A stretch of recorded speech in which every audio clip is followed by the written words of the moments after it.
orang itu cara berpikir nuruti nafsu, itu yang bahaya.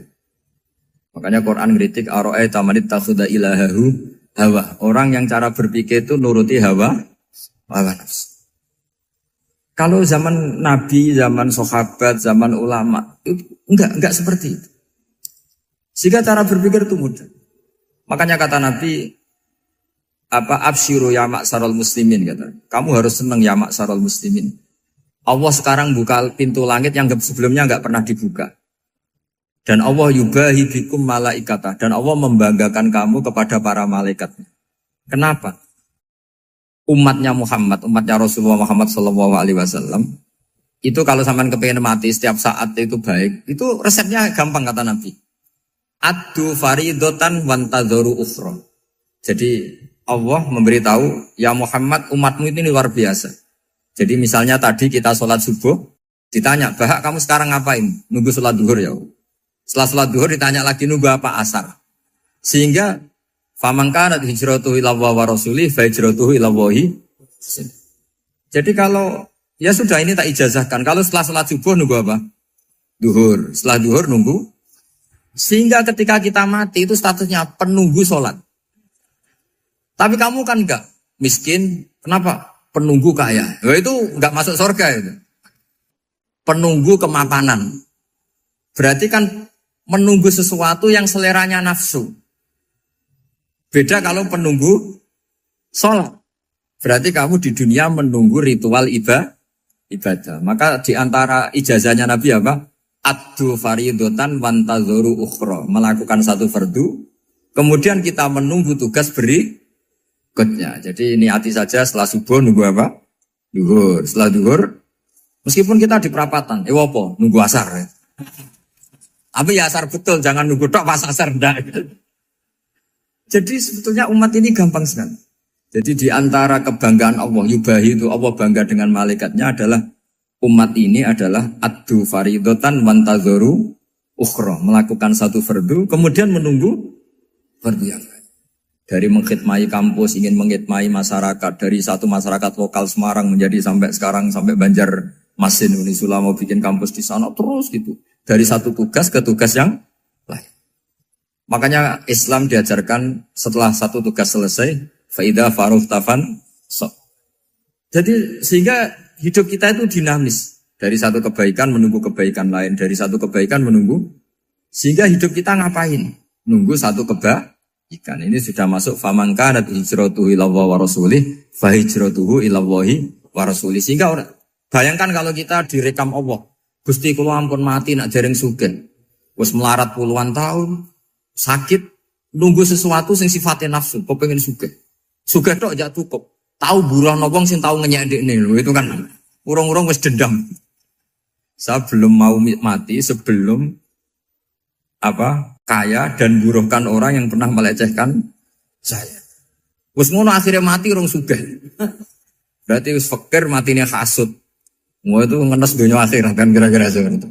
Kamu santai aja kalau fakir berarti meringankan hisab karena ada banyak harta. Yang mau dihisab papanya tidak punya apa-apa.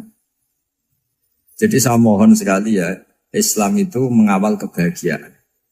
Sebab itu sampai bahagia itu menjadi perintah Islam, qul bi fadlillah wa bi rahmati fa bidzalika falyafrahu. Karena dengan bahagia bi taat diharapkan orang Islam itu tidak bahagia atau cari kesenangan lewat jalur apa Mas. Sehingga ciri utama wali apa? Ala inna awliya Allahi la khaufun alaihim walahum yahzan.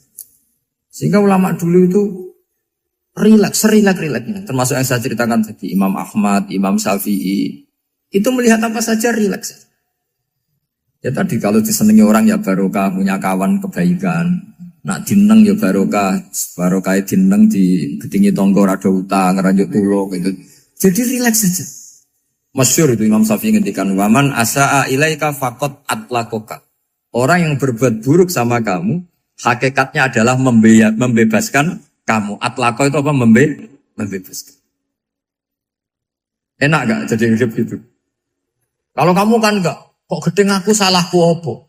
Malah kamu ujub tuh, orang kok gak tahu salahnya.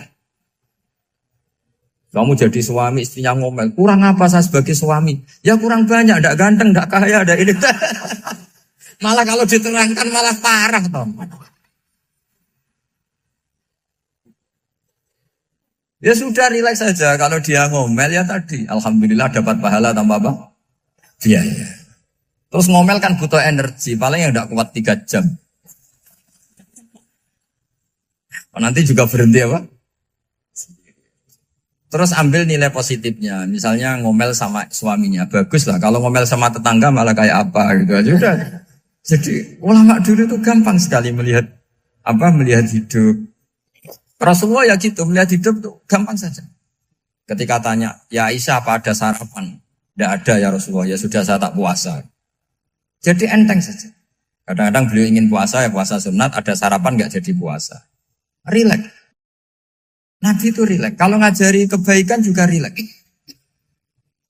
Nah sekarang itu banyak orang yang karena mungkin kurang baca, Islam tuh kayak menjadi aturan yang bengis, yang repot, yang mengekang. Itu tidak seperti itu. Yuridu wa bikumul yusra wala yuridu bikumul usra. Allah menghendaki agama ini mudah. Sehingga ada sahabat di Imami Mu'ad itu baca Baqarah. Sahabat ini pekerja petani, mufarokoh ditinggal. Ketika Mu'ad lapor, ya Rasulullah ini ada orang munafik, tengah-tengah sholat mufarokoh saya ditinggal. Yang disalahin itu tidak yang ninggal tapi Mu'ad. Afattanun anta ya Mu'ad, kamu itu tukang fitnah. Masa ngimami petani pakai surat Baqarah? Jadi yang disalahkan ini imamnya. Kalau kamu jadi imam, sholatnya ya yang cepat. Makanya terus banyak orang kecepatan karena tadi. Jadi Nabi itu enteng sekali. Jadi apa ya, Nabi itu beda dengan yang kita bayangkan beda. Nabi pernah ngaji di masjid, kemudian ada tetangga lewat pakai cangkul ke kebun. Semua sahabat gerutu. Ini orang tidak benar, ada Nabi ngaji ditinggal saja ke kebun, tidak ikut ngaji. Jawabannya Nabi tidak, itu bagus itu ikut sunnah saya. Kenapa ya Rasulullah? Dia kerjanya nyari halal. Dan untuk menghidupi keluarganya itu juga ajaran saya. Sehingga yang ngaji ya ajarannya Nabi, yang enggak ngaji karena kerja mencukupi keluarga juga ajarannya Nabi. Segampang itu. Oh, kalau kayaknya kamu kan, wes gak roh akhlak kan gitu. Nabi rileks saja Nabi. Sampai bisa lihat itu di Ihya, di bab Fadhailul Kasbi. Makanya ini penting sekali supaya orang itu berpikir Islam atau mendakwakan Islam itu berdasar sanad ya yang muttasil yang pernah dilakukan Rasulullah SAW. Sesuatu yang dilarang Allah itu pasti madhar. Maka untuk melarang seseorang bergantung sama narkoba misalnya atau hal-hal yang bahaya pada fisik, itu satu tentu bagi ahlullah, tentu karena takut Allah. Tapi banyak masyarakat yang memang benar-benar bisa meninggalkan narkoba karena efek buruknya ganja. Bahwa itu mengakibatkan sakau, mengakibatkan tidak sadarkan diri, mengakibatkan kebangkrutan ekonomi macam-macam. Sehingga mereka benar-benar benci sama yang namanya narkoba. Jadi di antara manhajul Quran itu kalau mentakbih, memburuk-burukkan maksiat itu mesti dikritik innahu kana fahisyah. Innahu kana fahisyata wa maqta wa sa'a sabila. Innahu kana fahisyata wa sa'a sabila. Diulang beberapa kali. Sehingga dibutuhkan kecakapan untuk menganggap satu hal yang buruk itu fahsyah, sesuatu yang enggak rasional, sesuatu yang tidak positif, sesuatu yang pasti berdampak negatif. Sehingga kalau misalnya tadi dibacakan oleh Qori, kuntum khaira ummatin ukhrijat linnasi ta'muruna bil ma'ruf wa tanhauna 'anil munkar. Untuk berhenti dari kemungkaran itu satu takbihun litil kal mungkar atau litil kal mungkarat, bahwa mungkarat itu kita cap, kita stigmasi bahwa itu buruk sekali. Seperti Nabi mengajarkan pemuda tadi, masa kamu suka ibu kamu digitukin lelaki lain, putri kamu, bule kamu, bude kamu, sehingga orang ini pikirannya termindset betapa buruknya zina. Sama seperti kita sukses memindset betapa buruknya narkoba, betapa buruknya bahan-bahan terlarang. Begitu juga seterusnya terus pengkhianat dan sebagainya. Tapi problem manusia adalah dia itu akan mencari kebahagiaan atau kesenangan sesaat. Maka caranya gimana? Keinginan senang lewat maksiat ini dilawan dengan nyaman dengan taat. Saya ulang lagi, nyaman dengan taat. Sehingga ulama dulu punya kalimatul munajat, artinya kalimat hubungan pribadi sama Allah yang menjadikan orang itu nyaman. Dan ini yang diajarkan kitab-kitab tasawuf. Kitab tasawuf itu sukses mengajarkan melihat alam raya ini semuanya nyaman, termasuk yang mengecewakan. Itu dianggap nyaman. Saya berkali-kali mengajarkan ilmu ini karena ini musalsal ila Rasulillah SAW. Itu pernah suatu saat Imam Ahmad itu dipanggil sama tetangganya, anak muda. Tentu Imam Ahmad ini orang yang sangat soleh, sangat waroi, sangat tunduk sama perintahnya Allah dan Rasul. Pemuda tadi manggil, ya Ahmad, datang ke rumah saya. Imam Ahmad datang. Setelah sampai ke pemuda tadi, sudah pulang lagi, saya tidak butuh kamu. Pulang lagi. Setelah sampai rumah dipanggil lagi, ya Ahmad, datang lagi. Datang lagi. Oh, saya tidak jadi butuh, pulang lagi. Sampai 3 kali. Dan itu perangai ekspresi Imam Ahmad itu atau ulama lain yang sesoleh beliau itu nyaman, indah. Beliau tetap senyum-senyum nyaman. Beliau tidak tersinggung, tidak terprovokasi, pokoknya tidak tersinggung, kelihatan nyaman. Lama-lama pemuda ini terus tanya, ya Ahmad, kamu saya perlakukan seperti ini kok tidak tersinggung? Kamu senyum-senyum saja, happy-happy saja. Jawabnya Imam Ahmad itu unik. Wahai pemuda, saya kamu panggil itu senang sekali. Karena kata Nabi, kalau kamu iman dengan Allah dan Rasul, maka hormatilah tetangga. Jadi saya senang. Karena nuruti perintah Allah untuk menghormati tetangga. Jadi tidak ada urusannya dengan kamu. Kagetnya kayak apa? Jadi dipanggil tetangga ya senang karena melakukan perintahnya Allah dan Rasul, yaitu ikramul jar, fal yukrim jarum. Disuruh pulang, kamu ingin saya pulang, ya saya pulang. Disuruh datang, ya saya datang. Jadi saya tidak tersinggung, saya tidak ada urusan dengan kamu. Urusan saya dengan Allah Subhanahu wa Ta'ala. Itu kalau bapak-bapak istrinya ngomel terus sabar itu ya bagus. Saya tidak punya urusan. Kalau kamu terprovokasi oleh istri, berarti kamu didikte oleh makhluk. Masa seorang rektor didikte makhluk? Kan tidak keren. Apalagi seorang Habib didikte makhluk, kan gak keren. Yang bisa mendikte kita hanya Allah Subhanahu wa Ta'ala. Dan Allah mendikte kita, mengajarkan kita wa ashiruhunna bil ma'ruf fa in karihtuhunna fa asa an takrahu shay'a wa yaj'alallahu fi khairan katsira. Jadi cara melihat istri kita bawel gitu atau cerewet, alhamdulillah ini ada pahala tanpa modal, cukup sabar. Kalau istri kamu sedang mesra, malah mintanya ke mall, malah biayanya tinggi. Murah mana dapat pahala dimarahin sama saat mesra minta ke mall? Milih yang pertama kan? Nah ya itu tidak usah modal. Ya gitu aja. Jadi kalau istri sedang marah, bawel, anggap saja ini rezeki. Dapat pahala tanpa apa? Biaya. Nah kalau pas rukun malah nantang ke mall, biayanya malah tinggi. Jadi ulama dulu itu melihat dunia itu happy. Pernah Imam Syafi'i dikasih tahu, orang yang tadi nyium tangan kamu ya, itu di rumah menghujat Anda. Jadi dia sopan hanya di depan Anda, kalau di luar menghujat Anda. Jawabnya Imam Syafi'i lucu. Ya baguslah. Yang cerita ini kaget. Kenapa bagus ya Aba Abdillah? Kalau manggil Imam Syafi'i ya Aba Abdillah.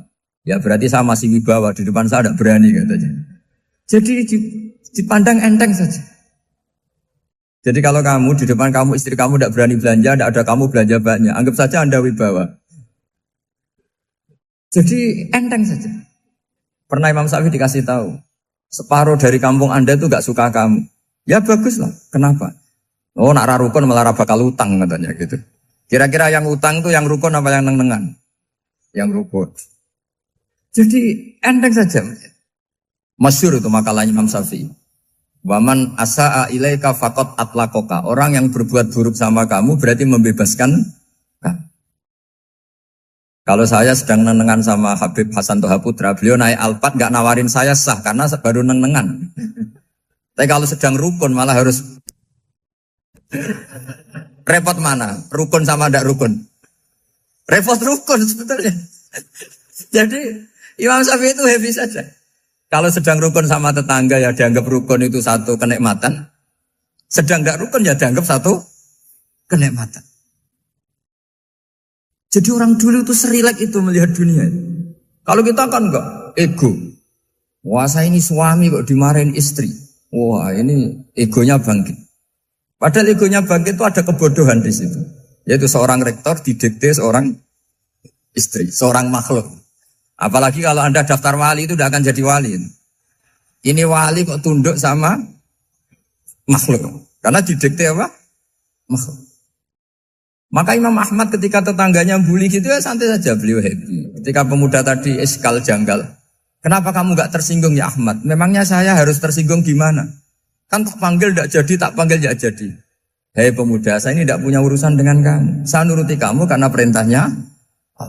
Saya senang melakukan perintah Allah, harus berbaik sama kamu. Sampai 3 kali. Ajarkan Muhammad atau katakan Muhammad pada umatmu.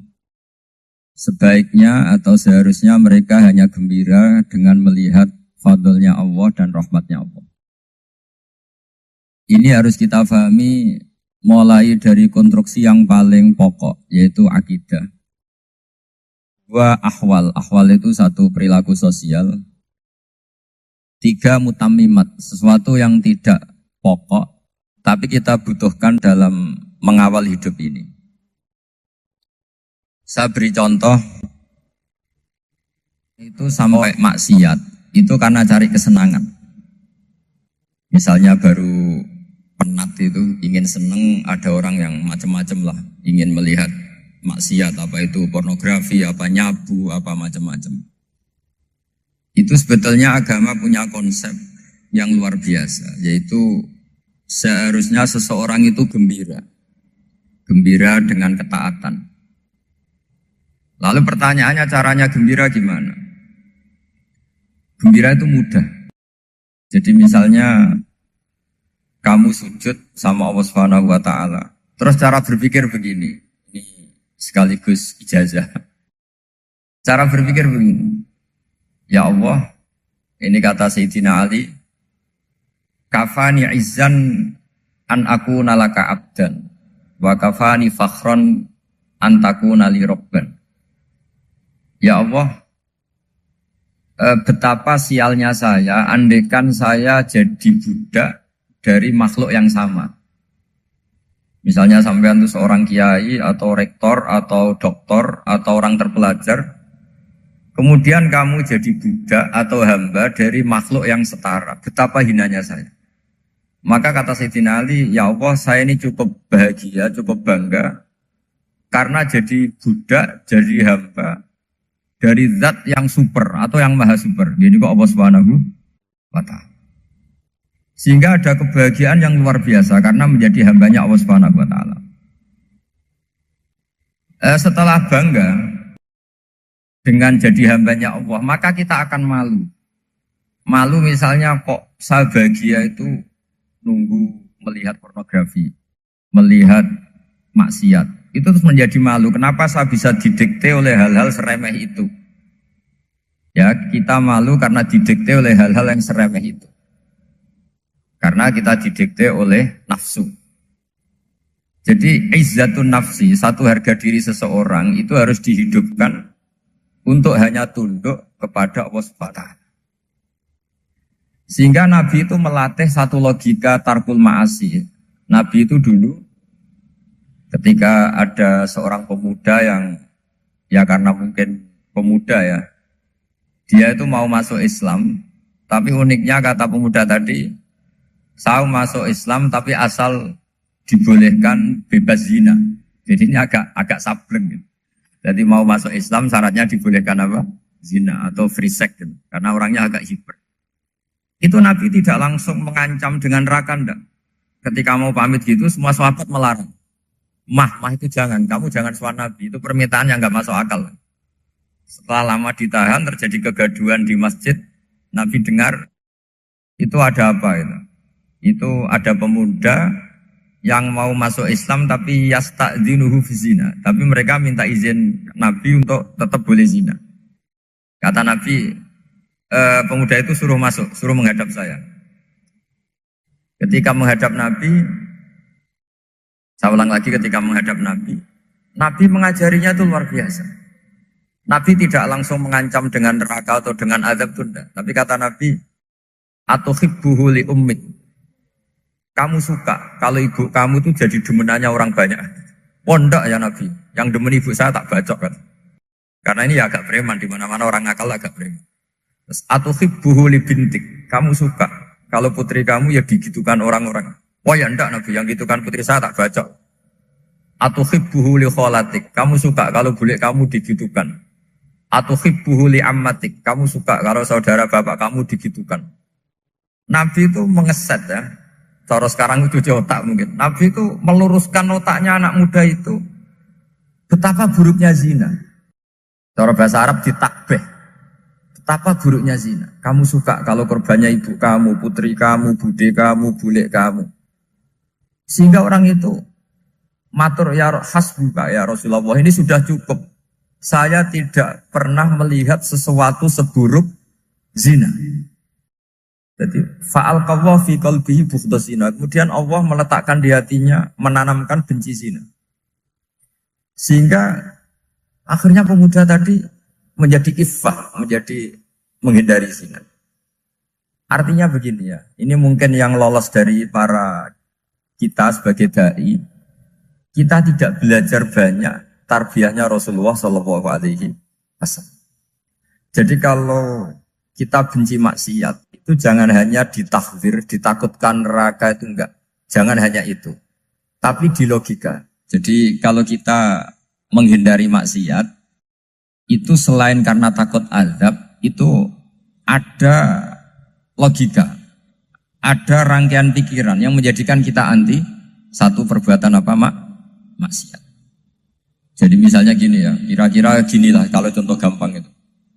Ada orang gitu ya, nyanyi dengan pakaian yang mungkin pornografi gitu.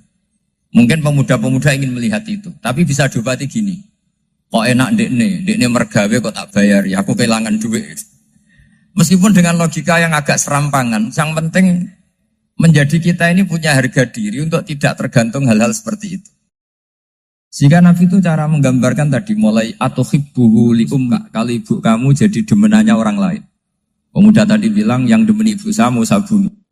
Ditambah lagi atuhibbuhu li bintik. Bagaimana kalau korbannya putri kamu, bule kamu, bude kamu. Sehingga terus si pemuda tadi betapa buruknya zina. Betapa murahnya zina. Akhirnya pemuda tadi al-qawwa fi qalbi bughdha zina. Terus kemudian pemuda tadi itu sangat membenci dengan apa? Berzina. Nah, pikiran-pikiran seperti ini harus kita tanamkan. Harus kita tanamkan supaya orang itu benci melakukan maksiat. Karena satu memang takut suhtullah, takut dibendu Allah atau dibenci Allah. Dua memang logika kita mengarahkan tidak maksiat. Saya beri contoh ya betapa pentingnya mindset ya, cara berpikir. Orang itu menjadi kikir itu karena nganggap hidup itu lama dan uang itu penting. Kalau zaman Nabi itu sederhana kalau melihat hidup ini. Pernah suatu saat Nabi itu punya jatah makan. Karena Nabi itu hidupnya juga pas-pasan. Jadi Nabi itu unik. Beliau di satu sisi kaya raya. Bisa ngerumat Abu Hurairah, Ammar, Suhaib. Ashabu Sufa itu dirawat Nabi semua. Itu kan kaya, bisa ngerawat sekian orang. Tapi di sisi yang lain untuk pribadinya beliau miskin. Kadang nggak bisa makan hari itu. Tapi di saat yang sama bisa merawat Ahlus Sufa. Jadi keliru kalau orang hanya cerita Nabi itu miskin, untuk makan dirinya aja susah. Itu keliru. Kelirunya kalau tidak diteruskan, tapi Nabi mampu menghidupi Ahlus Sufa. Singkat cerita jatah makannya Nabi itu dikasihkan orang ketika Nabi tanya, ya Aisyah, makanan jatah saya di mana? Oh ya Rasulullah tadi ada orang minta tak kasihkan, maka makanan itu habis. Apa kata Nabi? Kamu salah Aisyah. Yang kamu kasihkan itu justru yang masih. Ya yang kamu kasihkan itu justru yang masih. Sehingga Nabi menganggap, makanya Nabi terus ngendikan. Ya kalau mukhatabnya lelaki ya kira-kira begini. Wahal laka min malika illa ma akalta fa'afnaita walabista fa'ablaita. Terus hanya watasaddaqta fa'abqaita kata Nabi. Harta kamu ya kamu makan kemudian ke WC jadi kotoran atau punya pakaian mewah nanti rusak. Watasaddaqta fa'abqaita. Ada yang kamu sedekahkan yaitu yang abadi sampai akhir. Sehingga banyak pengusaha yang mencintai saya setelah tak ajari hadis itu. Misalnya punya uang 1 miliar karena dia spekulan atau pedagang rawan bangkrut, disedekahkan ke masjid 50 juta, yaitu yang abadi. Jadi kalau suatu saat bangkrut, dia masih punya uang 50 juta di akhirat. Jadi Nabi itu mengajari sedekah itu apa? Ya sedekah itu pengabadian uang. Kalau kita kan enggak, bilang sedekah itu nguras uang. Itu pikirannya setan, dan pikirannya orang Islam. Itu cara berpikir setan, bukan cara berpikir umat apa? Sehingga Sayyid Ali Zainal Abidin itu kalau ada orang minta, kemudian beliau ngasih, itu beliau bilang gini, marhaban biman hamala zati ilal akhirah. Matur nuwun nggih jenengan sing beto sangu kula nate. Jadi dianggap teller saja. Orang yang minta uang beliau itu dianggap tukang nyatet bank. Karena sudah ditabungkan. Ya sudah. Kalau kita kan enggak, wah pengemis itu ganggu gini-gini. Kecuali pengemis profesi ya mungkin kita agak-agak enak. Pada zaman akhir tuh ada pengemis apa? Profesi. Jadi repot. Terus tak beri contoh lagi kebahagiaan ketika kita milih Islam moderat. Islam kita diajarkan guru-guru kita, utamanya oleh guru kita Mbah Maimun.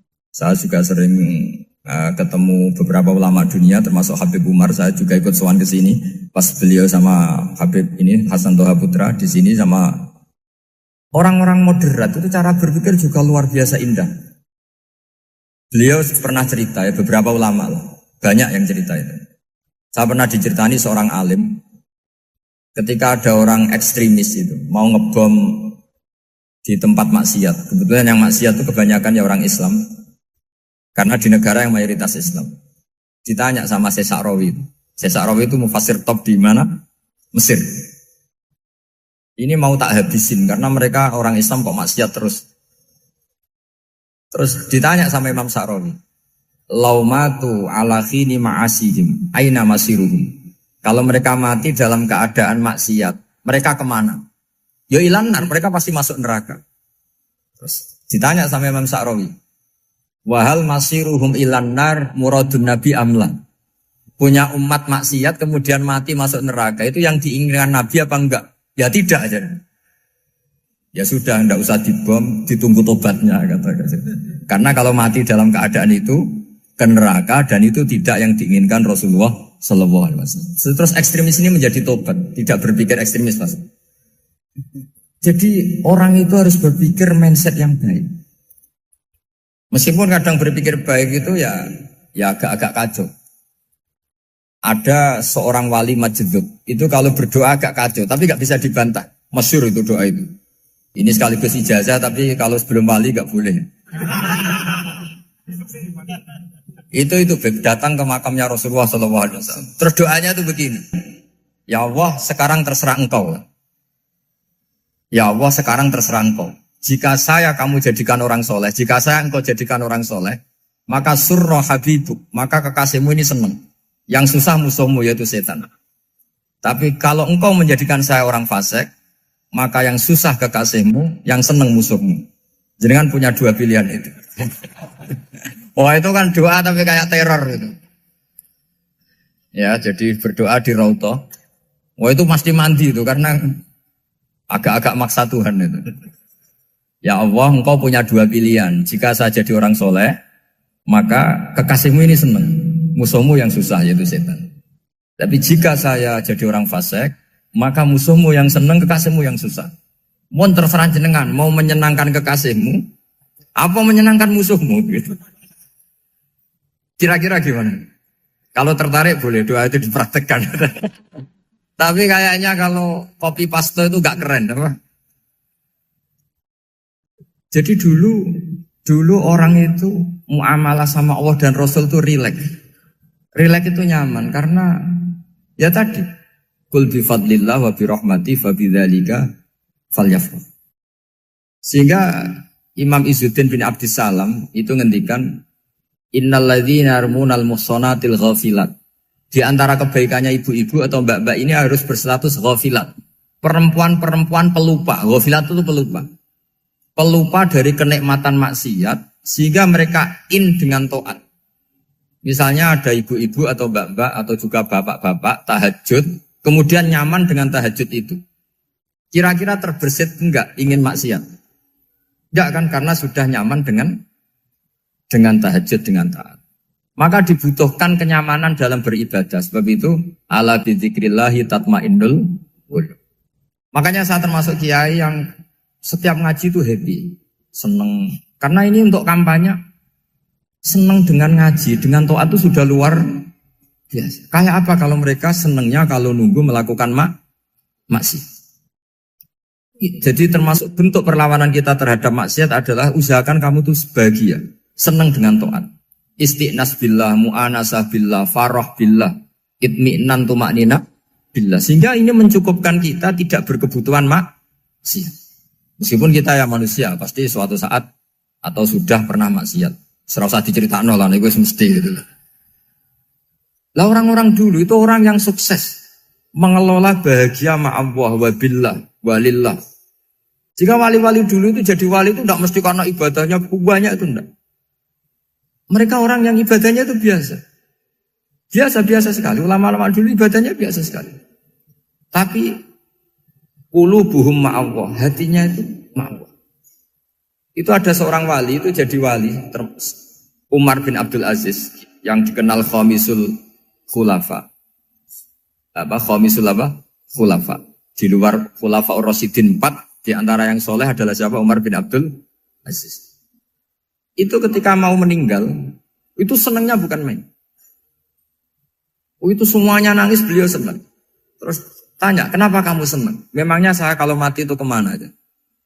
Ila khairi madhubin ilah, ke zat terbaik. Dibang urip mbek kowe bulet atau mbek arhamur rahimin ya. Yaitu Allah Subhanahu. Jalaluddin Ar-Rumi ketika mau meninggal itu muridnya nangis semua, beliau marah. Kamu harusnya pesta karena saya mau ketemu kekasih saya, malah kamu tangisi. Goblok sekali kamu katanya. Jadi orang-orang dulu itu luar biasa. Karena tadi mereka tidak ingin ketemu Allah itu dianggap problem. Harus sesuatu yang membahagiakan. Makanya wali-wali itu kalau berdoa begini. Wa khairu ayyami yauman alqa fih, dan jadikan hari terbaikku adalah hari ketika saya ketemu engkau ya. Pernah dengar doa itu? Wa khairu ayyami yauman alqa fih, dan hari terbaikku adalah hari saat ketemu engkau. Rahman kan enggak, sampai mati ku wedi. Saya tidak tahu wedi dosa apa wedi Israel apa wedi malaikat siapa? Mungkar Nakir. Sebenarnya tidak perlu seperti itu. Karena cara pandang Nabi itu ini bisa dipraktekkan. Kalau kamu orang baik, mati artinya apa? Ya baik. Karena husnul khotimah. Kalau kamu orang yang buruk, itu kata Nabi, anggap saja mati itu akhir dari keburukan kamu. Nak kowe urip terus, malah maksiat terus. Maka Nabi itu kalau ngajari kita berdoa gini, Allahumma ij'alil hayata ziyadatan li fi kulli khairin wal mauta rohatan li min kulli syarri. Ya Allah, kalau saya hidup, ya anggap saja ziyadah fi kulli khairin, berpotensi nambahi kebaikan. Kalau saya mati, anggap saja ini akhir dari segala keburukan. Maka saya berkali-kali, tradisi ulama-ulama NU, ulama-ulama pesantren, ya ada hanya NU, pokoknya ulama-ulama alim, itu kalau ada orang mati, orang nakal gitu mati, ini saya gitu, itu hadirin mesti gak terima. Wapi enang itu wong wakal. Tapi dipaksa sama kiainya, saya gitu, lama-lama dipaksa. Saya gitu, padahal yang hatinya kiai, wis ra iso maksiat meneh, wis saya gitu. Karena dengan mati berarti saya sudah tidak bisa maksiat lagi. Jadi Nabi melihat hidup dan mati itu segampang itu. Kalau al-hayata ziyadatan li fi kulli khairin wal mauta rohatan li min kulli syarr. Coba kita ke depan itu kan ada potensi zina, potensi korupsi, potensi maksiat. Yang bisa menghentikan potensi itu apa coba? Mati ya, udah pintar ya. Sudah maju berarti. Berani mati? Berani. Tapi jangan di sini ngalau panitia. Artinya yang selama ini kita risau dengan kematian, dengan apa? Nabi ngajari kita tadi. Allahumma ij'alil hayata ziyadatan li fi kulli khairin wal mauta rohatan li min kulli syarr. Ya Allah, jadikan hidup ini sebagai bekal menambah kebaikan, dan suatu saat kalau saya mati, semoga itu akhir dari segala keburukan. Jadi artinya Nabi itu ngajari kita itu positif terus. Sama seperti ulamanya tadi. Nak lagi rukun mbek tonggo ya sanggep ae kanca keapian. Nak nenengan ben ra utang tenan. Dadi pokoknya penak terus itu. Nak bojo lagi ngamuk alhamdulillah gak ngajak blonjo. Nak pas rukun ya alhamdulillah kok lagi rukun. Jadi gampang semua. Makanya ada seorang alim itu ngendikan begini, ada yang tanya. Saya tuh dulu ketika kaya, teman saya sering main ke saya. Setelah saya miskin gak ada teman-teman yang ke saya. Dikira si Habib ini kebetulan orangnya Habib itu mendukung keluhan dia. Ternyata enggak. Si orang alim itu bilang gini, malah bagus toh gitu. Kowe wis melarat buruhe wong. Ya sudah kamu miskin buruhnya orang lain. Misalnya tukang manol di pasar atau tukang becak. Kemudian teman-teman kamu datang, malah kamu malu tuh jadi tontonan. Bagus kalau mereka lupa, pas kamu miskin enggak ada yang lihat katanya. Jadi apa ya, dianggap enteng saja gitu. Akhirnya orang ini gak jadi ngeluh. Selama ini kan kita ngeluh ya, ketika miskin teman-teman gak datang. Coba kalau mereka datang pas kamu buruh bikin foto di orang lain. Mantan bos buruh, malu gak? Milih datang kepada? Nggak lah, sudah bener itu. Jadi ulama dulu itu, makanya sering baca biar tahu solusi hidup. Jadi ulama dulu itu gampang sekali melihat kehidupan itu. Gampang sekali, indah, gampang. Kebahagiaan ini pula yang harus kita latih dalam melakukan ketaatan. Tapi memang obsesi saya terbesar atau cita-cita saya terbesar memang setiap ngaji saya ingin orang mukmin semuanya itu bahagia. Dengan bahagia itu mereka tidak neko-neko ingin mencari kebahagiaan lewat jalur apa maksiat. Sehingga dalam konstitusi ulama yang ditulis di kitab-kitab usul fikih, dan itu kitab yang saya kaji, selalu saya kaji, itu membela-bela sesuatu yang mubah itu sampai luar biasa. Karena melihat mubah itu, misalnya Anda tidur itu berstatus mubah. Anda bermain catur berstatus mubah. Anda rileks sama teman jagungan semalam dengan teman rektor atau dosen atau yayasan itu, melihatnya bukan mubah tapi tarkul maksiyah. Misalnya saya semalaman asik Musamarah itu jagungan malam sama Habib Toha Al-Munawwar. Itu awang hitungnya bukan, wah ini jagungan ngalor ngidul tidak penting tuh enggak. Malam itu bahak tidak ke dugem, tidak ke tempat maksiat. Sehingga ada ulama yang mengatakan mubah itu enggak ada. Saya ulang lagi, mubah itu enggak ada. Kan umumnya ulama bagikan wajib, ya kan, haram gitu. Terus diantaranya mubah, sunat, makruh. Ada ulama yang mengatakan mubah itu tidak ada. Kenapa? Logikanya begini. Itsma min mubahin illa wa yatahaqqaqu bihi tarku haramimma. Karena tidak ada mubah yang Anda lakukan kecuali saat itu pasti ditinggalkannya sebuah keharaman. Misalnya Anda sedang jagungan sama istri di luar, di rumah. Asik di rumah semalaman. Mungkin bahas hal-hal yang ringan. Mungkin melihat sinetron atau apa yang ringan. Tapi di situ terjadi Anda meninggalkan ke tempat-tempat maksiat. Sekarang ninggal maksiat itu wajib apa mubah? Wajib. Padahal Anda sedang melakukan mubah. Nah itu dicatat oleh Allah itu tarkul haram, meninggalkan keharam. Jika masyhur dalam cerita wali-wali itu, Abu Yazid yang seperti itu ibadahnya pernah tanya, ya Allah lalu yang makomnya orang seperti saya siapa? Karena beliau semalaman ibadah terus. Sama Allah dijawab, ya yang tidur di pinggir kamu itu. Abu Yazid, lu kok bisa ya Allah? Dia kan tidur terus. Ya kan dia tidur berarti meninggalkan keharaman. Ngomong sing potongan tukang maksiat, tuh apik turu apik melek kira-kira. Apik turu. Timbang sama nak melek pola wis turu ae kira-kira gitu. Jadi gak usah dipaksa tahajud, dipaksa qiyamul lail itu. Iya kalau qiyamul lail. Kalau dapat informasi, kesini ikut saya, terus katut kan repot. Jadi perlawanan terhadap maksiat itu sebetulnya gampang dalam Islam. Karena tadi, nggak ada sesuatu yang mubah kecuali saat dilakukan berakibat meninggalkan keharaman. Mudah sekali. Jika banyak orang jadi wali itu karena melakukan mubah. Itu ada orang jadi wali itu karena sering makan. Ya makan-makan biasa itu. Karena ketika makan, ya Allah, betapa doifnya saya. Katanya saya presiden, katanya saya rektor, saya kiai. Ternyata kalau nggak makan tuh lemes. Apa hebatnya makhluk yang bergantung makhluk yang lain, yaitu makanan. Nah karena seperti itu terus dia al-laja ilallah, terus dia sungkeman ning Allah. Betapa lemahnya saya. Sebab itu ketika Quran mengkritik dan dengan tanda kutip kemungkinan Tuhannya Isa bin Maryam, itu ngeritiknya sederhana Quran itu. Mal masih ibnu Maryam illa rasul qad khalas min qablihir rusul wa ummuhu siddiqah kana yaqulanit to'am. Isa itu tidak Tuhan, wong dia makan. Kamu kebayang enggak misalnya punya Tuhan, wah tadi Tuhan mampir ke rumah saya, dia lemes. Setelah tak kasih makan sehat lagi gitu. Itu kan enggak kebayang. Tapi Tuhan marung di rumah saya, lemes tak gratisin, kayaknya enggak punya uang gitu. Setelah makan wah gairah lagi. Kebayang enggak punya Tuhan seperti itu. Sehingga Quran kalau gojlok sederhana, karena yakulanit to'am.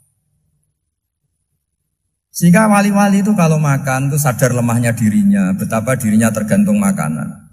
Sesuatu yang tergantung itu artinya tidak hebat, tidak Tuhan.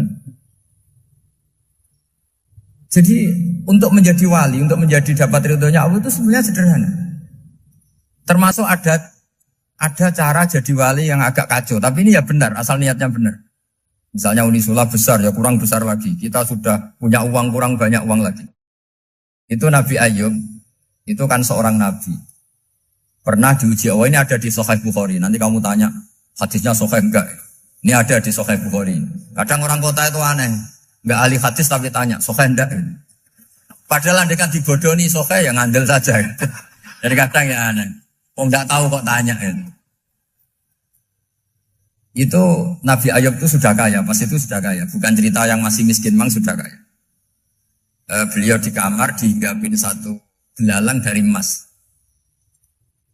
Setelah belalang itu dikejar, ternyata yang jenis itu banyak, semuanya dari emas. Ngambil sana sini, ini yang kesa ini dipenuhin, saku ini dipenuhin, sampai banyak. Sama Allah digojlok. Kamu itu Nabi saya, kenapa kamu mengumpulkan harta sebanyak itu? Kamu itu Nabi saya kok rakus? Jawabannya, ya Allah, siapa yang bisa kenyang dari rahmatmu? Ya, jadi kalau kamu punya uang 1 miliar, kok ingin 1 miliar 100, ingin 1 miliar 200, itu cara ngitung bukan uang. Ya Allah, siapa yang bisa kenyang dari rahmatmu? Karena rahmat Allah tidak terbatas, sudah Gusti tenang saja. Meskipun saya gini, rahmat Anda tidak akan habis. Sehingga waroi ada ilmunya, tomak juga ada ilmunya. Termasuk ragus itu juga ada ilmunya. Misalnya begini, ini contoh ragus yang ada ilmunya begini. Ini saya beri contoh. Mungkin yang boleh niru orang-orang soleh, kalau nggak soleh jangan. Imam Syafi'i ini cerita nyata. Imam Syafi'i itu dulu ketika ngaji masih muda itu nggak suka sama guru yang kaya. Kebetulan dia punya guru miskin terus. Namanya Sufyan As-Tsauri itu miskinnya Masya Allah. Sufyan bin Uyainah juga miskin. Jadi dia miskin punya guru miskin terus. Sehingga idolanya ya sama guru-guru yang miskin. Suatu saat guru-guru ini menyarankan dia ngaji Imam Malik. Imam Malik itu kaya raya. Itu babutnya Imam Malik kalau diinjek itu mata kakinya tidak kelihatan saking halusnya. Kalah Indonesia kalah. Imam Malik tuh gaya. Kalau ngaji di kursi tinggi terus pakai bukhur itu, pakai jubah Arab yang mahal. Pokoknya mewah kali Imam Malik. Terus dia mulai ini kiai kok kaya. Kemudian setelah beliau alim tanya, saya harus ngaji siapa setelah ilmu jenengan habis kira-kira gitu. Kata Imam Malik, sudah kamu tidak usah perlu ngaji saya, kamu sudah alim alama. Terus Imam Malik datang ke Baki. Zaman itu Baki itu semacam kayak rentalan ya, semacam Grab lah kalau dulu. Mana kafilah yang mau ke Irak? Ya sudah terus. Oh kita mau ke Irak. Ini antar ke Muhammad bin Hasan As-Syaibani. Itu dibiayai sama Imam Malik. Grabnya ya dibayarin, itu kafilahnya itu ya dibayarin. Imam Syafi'i disangoni surrotan min dhahabin. Jadi satu kepes uang dikasihkan. Itu pernah tak hitung semurah-murahnya itu sekitar 60 juta. Imam Syafi'i mulai mikir, kiai yang saya kritik lomo, sing kiai miskin tak puji, gak pernah ngamal kan, tentu orang miskin gitu. Setelah datang ke Muhammad bin Hasan As-Syaibani, beliau itu pakar usul fikih, muridnya Abu Hanifah. Beliau al-usuli, pakar usul fikih. Itu Muhammad bin Hasan As-Syaibani itu kalau ngitung emas, itu di ruang tamu. Uangnya miliaran, emasnya banyak. Dari kota ini dipindah ke kota ini. Mas, kalau ngitung di ruang tamu. Bukan di kamar, di ruang tamu. Imam Syafi'i tambah kaget. Imam Malik kayak gitu sudah saso, Al-Malik ini kaya raya. Setelah Imam Syafi'i kelihatan kaget, digojlok sama Muhammad bin Hasan Asy'ibani karena beliau senior. Ata'jabu min hadza, kamu aneh melihat ini? Iya. Kenapa? Ulama kok kaya raya. Terus kata Muhammad bin Hasan, ya sudah, uang ini tak kasihkan orang-orang fasik, binti gue demenan, gue nyabu, macam-macam. Oh jangan, nanti dipakai maksiat. Pun jenengan mawon sing suka. Semenjak itu Imam Syafi'i rubah mindset. Jadi kalau kampus ini ingin akreditasi A, ingin mulia, ingin apa, kamu ridho kalau yang punya prestasi seperti itu adalah orang-orang fasik. Ridho enggak? Enggak kan? Maka didoakan ini. Nah itu namanya berpikir secara usuli. Kamu jangan hanya nuruti karena berpikir waroi terus kamu benci kekayaan. Bukan, tidak bisa seperti itu. Karena pangkat dan kekayaan ketika dikelola secara kesolehan maka akan menjadi energi positif yang luar biasa. Semenjak itu Muhammad bin Hasan Asy'ibani berhasil mendidik Imam Syafi'i. Sampai akhirnya keterusan Imam Syafi'i berpendapat kalau orang Islam bisa bikin rumah tingkat kok punya rumah reot itu haram. Akhirnya keterusan. Kalau bisa jadi bupati kok jadi ketua RT juga haram.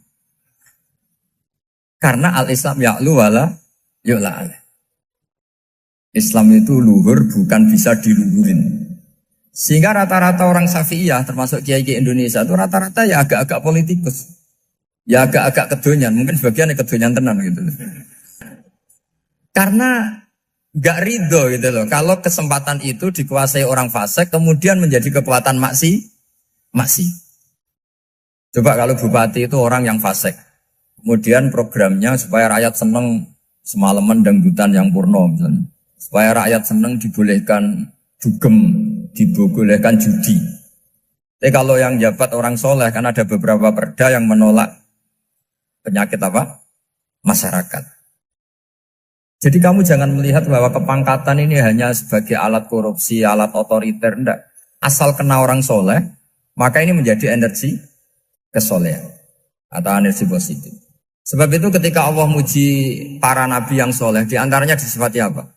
Faqad ataina ala Ibrahim al-kitab wal hikmata, terusannya wa atainahum mulkan azim. Dan Nabi Ibrahim dan keluarganya tak kasih kerajaan yang besar. Nah sekarang masih banyak orang yang cara pandang ngapain bikin Unisula yang megah, ngapain berambisi punya akreditasi A dan sebagainya. Menyoal seperti itu salah secara usul fikih. Karena secara usul fikih kesempatan yang baik tentu harus diperjuangkan oleh orang-orang yang soleh. Karena ini supaya jadi otoritas yang positif. Itu dulu ada latihannya. Jadi orang dulu itu gampang sekali ketika milih miskin ditanya, kenapa miskin? Saya ingin hisab saya ringan. Tapi ketika mereka kaya, yang soleh, supaya harta ini tidak dipakai orang yang nanti dipakai maksiat. Kita misalnya orang soleh mau pangkat, karena kita ada ridho, kepangkatan itu dipegang orang maksiat, kemudian menjadi energi maksiat. Begitu juga seterusnya. Maka ulama dulu itu rileks. Sampai Nawawi Al-Bantani itu nanti bisa dicek di tafsir. Qul hal yastawil ladzina ya'lamuna wal ladzina la ya'lamun. Beliau muji-muji ulama. Kemudian ada seorang yang agak hasut mungkin. Tanya begini. Hebatnya ulama itu begini-begini. Terus ditanya, tapi kenapa kita sering melihat ulama ngantri proposal di rumahnya bupati kan? Sementara bupati enggak pernah datang ke ulama ngaji ihya. Jawabannya Imam Nawawi itu unik. Ya karena ulama itu tahu gunanya uang, sehingga nyari uang untuk pondok, untuk masjid. Sementara bupatinya tidak tahu gunanya ilmu, maka tidak pernah ngaji. Jadi ya ringan saja. Jadi ya sudah seperti itu. Jadi kalau ada ulama kedonyan, anggap saja karena tahu gunanya uang. Jadi kenapa ulama ngantri di kabupaten, bukan bupati ngantri di ulama? Jawabannya karena ulama tahu gunanya uang, sementara bupatinya nggak tahu gunanya ilmu. Kira-kira gitulah. Ada ustadz tidak ganteng, kesensem rondo cantik, karena tahu gunanya ustadz itu. Artinya tahu gunanya kalau saya nikah nanti punya anak jadi gus, karena kan dia kiai gitu. Tapi rondone raro gunanya dia karena miskin gitu. Jadi ulama dulu itu rileks. Rileks menafsirkan apa saja itu rileks, termasuk saat terpojok. Itu rileks. Karena semuanya dianalisis pakai ilmu. Sehingga ciri utama wali itu apa? Ala inna awliya Allahi la khaufun alaihim walahum yahzanun. Enggak ada rasa takut, enggak ada rasa gampang. Karena melihat sesuatu itu gampang saja. Saya ulang lagi, melihat sesuatu itu gampang saja, ringan. Oke, semoga barokah. Assalamualaikum warahmatullahi wabarakatuh.